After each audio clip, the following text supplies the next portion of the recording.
Hoje nós vamos aprender sobre movimento retilíneo uniforme variado.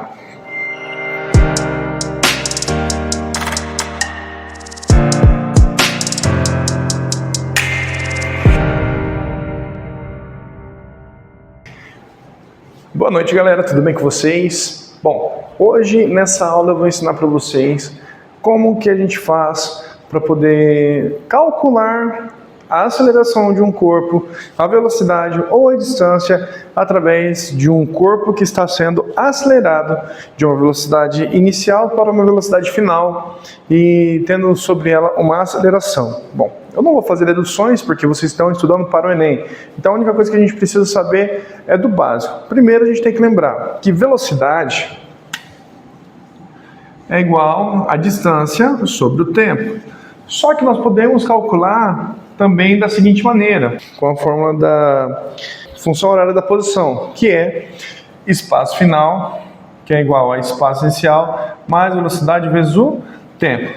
Essa aqui é a parte mais inicial da velocidade. O estudo deste campo, nós vemos em movimento retilíneo uniforme. Hoje nós estamos vendo movimento retilíneo uniformemente variado, ou seja, eu quero saber como que eu faço para calcular a distância com a mudança de velocidade através da aceleração. Bom, se eu acelero um corpo, então minha velocidade não é constante. No caso, quando a gente trabalha com velocidade média, ou movimento retilíneo uniforme, nós estamos falando que a velocidade é constante.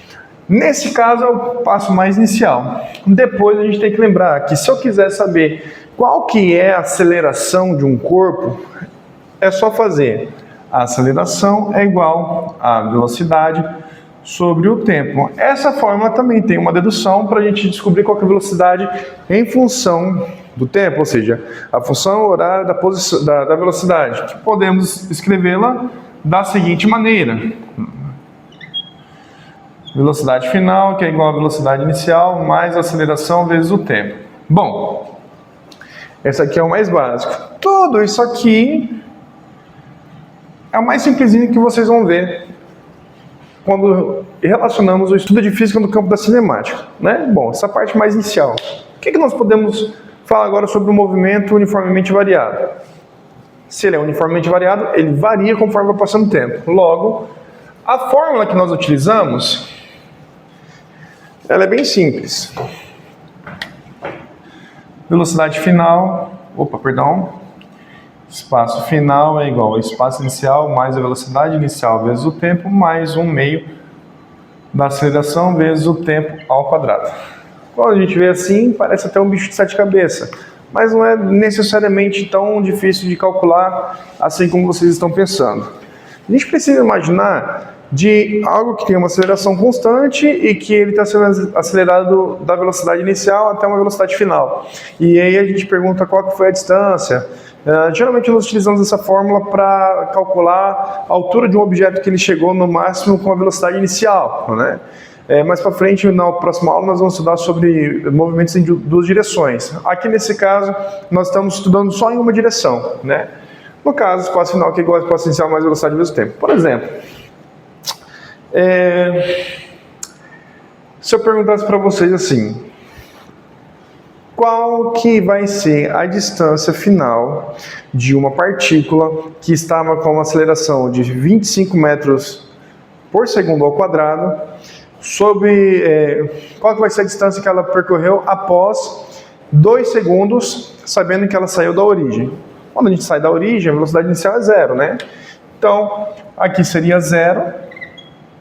Aqui, posição inicial é 0, né? Então, qual vai ser o meu espaço final? É simples. Espaço final é igual a 1 sobre 2 vezes a aceleração vezes o tempo ao quadrado. A aceleração a gente acabou de falar que é 25. Logo, a gente substitui 1 sobre 2 vezes 25 vezes o tempo. O tempo era 2 segundos, então a gente já coloca ele aqui, vezes 2 segundos ao quadrado. Bom, 2 ao quadrado, a gente faz 1/2 vezes 25 vezes 4. Bom, como isso aqui é tudo uma multiplicação só, eu posso simplificar o 2 com 4, que vai ficar um 2 aqui. Logo, meu espaço final seria igual a 25 vezes 2, 50, no caso, metros.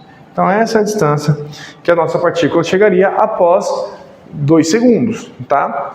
Professor, coloca uma aplicação que a gente possa usar no dia a dia. Vamos imaginar que eu vou jogar uma pedra de cima de um arranha-céu. E eu não sei qual é a altura do arranha-céu, mas vamos analisar da seguinte maneira. Nós temos um prédio, tá? E nesse prédio eu vou jogar a bolinha daqui, com velocidade v0. E eu vou adotar aqui como posição inicial e aqui como posição final. E eu vou dizer para vocês que o tempo de queda foi de 10 segundos. Qual que vai ser a altura desse arranha-céu, né? Bom, para eu calcular, eu tenho que pensar o seguinte, tem que ter as informações. Velocidade inicial, 0, que ela foi abandonada. Então, eu vou ter uma velocidade final, mas para mim não é interessante nesse caso. Então, velocidade inicial, 0. Altura, não sei, eu só tenho informação de 10 segundos. Só que quando eu largo qualquer coisa no ar, o que vai agir sobre ela? Nós temos que lembrar que existe uma força que puxa os objetos para baixo, chamada gravidade. Então a gente utiliza nesse contexto a gravidade, né? Então sobre ela vai agir a ação da gravidade. Fechou? Bom, sabendo que eu tenho a aceleração da gravidade, logo espaço final é igual espaço inicial 0 mais velocidade inicial 0 vezes o tempo mais, no caso aqui é 10, né? Mais 1 meio vezes 10 vezes 10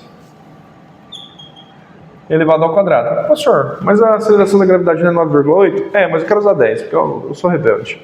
Vamos lá então. 0 vai dar 0, 0 vezes 10, 0, então vai sobrar isso aqui. Então espaço final vai ser igual. Se eu pegar 10 e dividir por 2, aqui vai dar 5. Então vai ser 5 vezes 10 ao quadrado, 100. Ou seja, o espaço final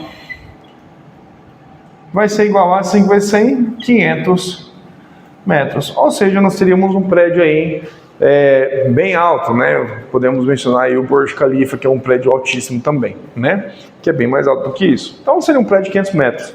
Como se nós tivéssemos aí 100 andares, né? Bom, essa é a primeira fórmula do movimento retilíneo uniformemente variado. Agora nós temos mais uma que é bem importante frisar para vocês, que ela tem um nome até complicadinho, chamado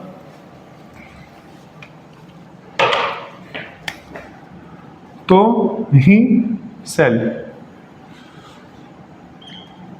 Quem é esse cara, o Torricelli? Ele falou o seguinte: velocidade final ao quadrado tem que ser igual a velocidade inicial ao quadrado mais 2 vezes a aceleração vezes a distância. Nesse caso, nós vamos usar essa fórmula quando nós não tivermos o tempo. Então, o que o Torricelli fez? Ele deduziu uma fórmula na qual a gente não precisa ter o tempo para calcular nem a aceleração nem a velocidade final. Vamos lembrar do nosso prédio? Nós temos um prédio lá que a gente acabou de calcular que ele tinha 500 metros de altura. A partícula foi liberada daqui com velocidade inicial igual a 0. E qual vai ser a velocidade final dessa partícula? Nesse caso, a gente vai substituir os valores. Bom, qual que vai ser a minha velocidade inicial? É 0. Então, minha velocidade final ao quadrado é igual 2 vezes. A aceleração que a gente tem vai ser a aceleração da gravidade.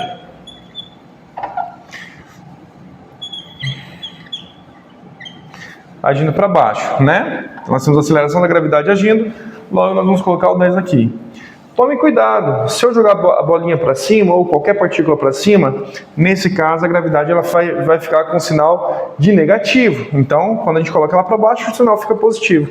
Vezes a distância, que vai ser de 500 metros. Logo, velocidade final ao quadrado é igual a 2 vezes 10 vezes 500. 2 vezes 500, 1000 vezes 10, 10 mil. Se eu quiser tirar a raiz quadrada, a velocidade final vai ser igual a raiz quadrada de 10 mil.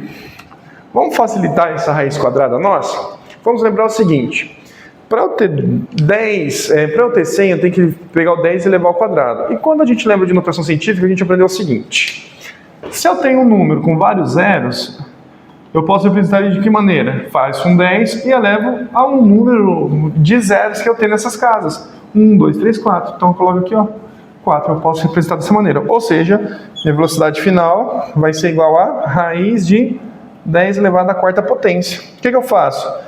Quando a propriedade matemática sobre potenciação diz que se eu tenho um objeto elevado a uma variável, elevado a um exponencial, no caso, quando a gente tira a raiz quadrada disso aqui, é a mesma coisa que eu tivesse o meu x elevado a n dividido por 2. Ou seja, aqui, se a gente aplicar a mesma propriedade, eu só fazer velocidade final é igual a 10 elevado a 4 sobre 2. 4 sobre 2, velocidade final é igual a 10 ao quadrado, que é igual a 100 metros por segundo. Ou seja, nunca caiam do prédio de 500 metros, senão você vai ter uma velocidade bem altinha aí. Bom, essas são as duas fórmulas que vocês vão usar para poder fazer um movimento retilíneo uniformemente variado. Bom, existem alguns outros estudos que é a velocidade em duas dimensões. Por exemplo, se eu tacar essa caneta e soltar uma outra caneta aqui, os dois vão cair no chão ao mesmo tempo. A diferença é que essa aqui vai ter uma velocidade no eixo X. E nós vamos estudar isso aí na próxima aula, tá?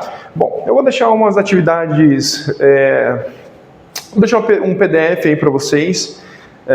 Façam esse PDF, façam as questões. Pratiquem bem, que isso cai bastante no Enem, né? Pelo menos de 1 a 2 questões ali, vocês vão ver alguma coisa sobre isso. Todo ano cai alguma questão relacionada a movimento em duas direções ou movimento retilíneo uniformemente variado. Estudem que vale a pena até para a vida de vocês, tá? Obrigado pela aula de hoje e curte, comenta, compartilha. Espero vocês na próxima aula e